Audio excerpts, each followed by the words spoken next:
এটাকে অন্যান্য জেলায় কী বলে জানি না, তবে আমাদের এখানে ঘাটকল নামে পরিচিত, ঘাটকল বলেই জানি। এগুলা ছোট ছোট করে কাটার পরে আমরা শিলপাটায় বাটি এবং সমস্ত মশলা দিয়ে পেঁয়াজ রসুন আদা জিরে মশলা এগুলো দিয়ে একসাথে করে মশলা কষাইয়ে তারপরে এটা দিই। কিন্তু এটা আমি শিলপাটা বাটলে একটু কষ্ট হয় এবং হালকা হালকা হাত চুলকায়, তাই ওই ঝামেলা আমি করতে চাচ্ছি না। মনে করলাম কি আমি ব্লেন্ড করিনি, ব্লেন্ড করলে কিন্তু একটু সুবিধা হয় এবং ভালো হয়। এই যে মশলাগুলো আমি সব একসাথে নিয়ে আসছি, এই যে দেখা যাচ্ছে মশলাগুলো একত্রে করছি, এখন ব্লেন্ড করার পালা। আসসালামু আলাইকুম, সবাই কেমন আছেন? আশা করি সুস্থ এবং ভালো আছেন। আলহামদুলিল্লাহ আমিও বেশ ভালো আছি। এই যে আবারও চলে আসলাম মূল ভিডিওতে। এই যে আমার ব্লেন্ডার করা শেষ, এখন দেখাবো এর কালারটা কত সুন্দর হয়। ব্লেন্ডারের পরে দেখেন কত মিহি হয় আর দেখতে কত সুন্দর হয়। এই দেখেন কত সুন্দর কালার আসছে, দেখছেন?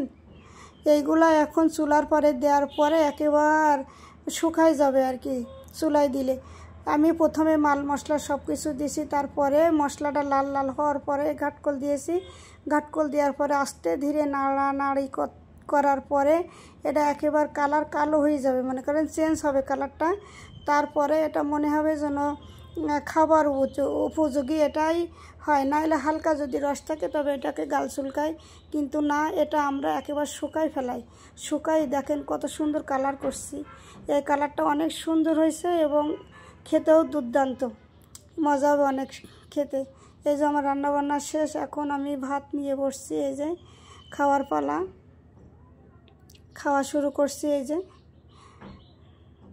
আমার মাখানো দেখে মনে আছে কি আমি অনেকগুলো ভাত খেতে পারবো, আসলে তাই আমার কিন্তু অনেক পছন্দের একটা খাবার। আর আমার মতো এই প্রসেসিং বা এই ঘাটকল যারা খাননি বন্ধুরা, তারা একবার ট্রাই করে দেখবেন কত মজা হয় এবং খেতে কত সুস্বাদু একটা খাবার। এটা কিন্তু কিনতে পাওয়া যায়, তবে আমার এটা কিনা না, আমাদের এটা বাড়ির, আমাদের কচুরমুখী লাগাইছে। সেই জমিতে আমি সকালবেলা গেছিলাম, যে দেখি অনেক প্রকারের গাছ লাগাইছে, সবজি লাগাইছে, কিন্তু তার ভিতরে আবার ঘাটকলও আছে। আমি দেখে তো মহা খুশি। আমি আস্তে আস্তে করে এতে একটা করে করে ডাল উঠাই নিয়ে আসছি, এনে এই যে বাড়ি ব্লেন্ড করে এই নিজেই দিছে রান্না করছি। অনেক মজার একটা খাবার, খেতে খেতে আমি অনেকগুলো ভাত খেয়ে ফেলছি। আর সাথে লেবু নিয়েছি তো কথাই নেই। তারপর আবার একটু পুঁই শাক নিলাম। পুঁই শাক দিয়ে ভাত খেতেও কিন্তু অনেক মজা হয়। এই যে পুঁই শাক দিয়ে খাচ্ছি, খেতে খেতে আপনাদের সঙ্গে অনেক গল্প করলাম।